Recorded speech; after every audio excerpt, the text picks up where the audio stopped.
आपण पाहत आहात जत मराठी न्यूज। मोठेवाडी दुर्घटनेतील बाधितांना तात्काळ मदत द्या, संतोष कुंभार यांची मागणी। मृताच्या कुटुंबियांना 10 लाख तर जखमींना 5 लाख मदतीची अपेक्षा। ऊसतोड मजुरांच्या कुटुंबावर दुःखाचा डोंगर। जत तालुक्यातील मोठेवाडी येथे मरगुबाई यात्रेदरम्यान घडलेल्या भीषण दुर्घटनेनंतर संपूर्ण परिसरात शोककळा पसरली असून सामाजिक कार्यकर्ते संतोष कुंभार यांनी शासनाकडे तात्काळ आर्थिक मदतीची मागणी केली आहे। मंगळवारी सायंकाळी यात्रेदरम्यान अचानक आलेल्या प्रचंड वादळी वाऱ्यामुळे मंदिर परिसरातील लोखंडी पत्र्याचे शेड उडून भिंतीवर आदळले। त्यानंतर भिंत कोसळून अनेक भाविक ढिगाऱ्याखाली दबले गेले। या भीषण दुर्घटनेत 6 जणांचा मृत्यू झाला आहे।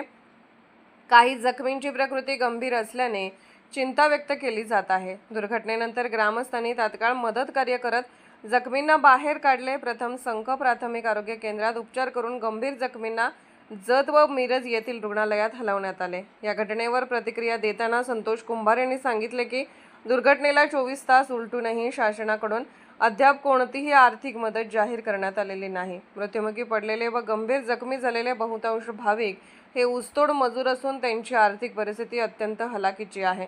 त्यामुळे शासनाने संवेदनशीलता दाखवत मृताच्या कुटुंबियांना प्रत्येकी 10 लाख रुपये आणि जखमींना 5 लाख रुपयांची तात्काळ मदत द्यावी।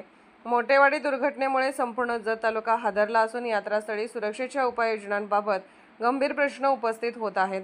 ग्रामस्थांमधून संताप व्यक्त होत असून दोषींवर कठोर कारवाई करण्याची मागणीही पुढे येत आहे। सर्वांना नमस्कार। मी संतोष कुंभार सर, सामाजिक कार्यकर्ता संख।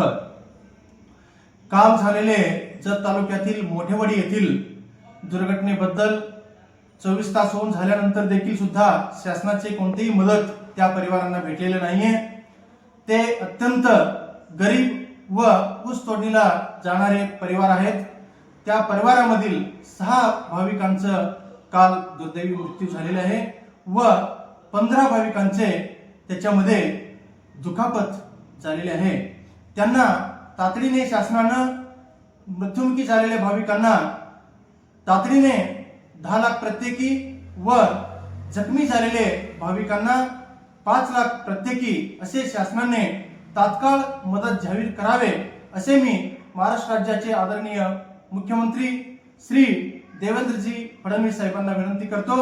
तसेच त्या संदर्भातील पाठपुरावे आमचे तालुक्यातील व जिल्ह्यातील पदाधिकाऱ्यांनी तात्काळ शासनाकडे करून त्या परिवारांना निधी मिळवून द्यावे असे मी जोर धरून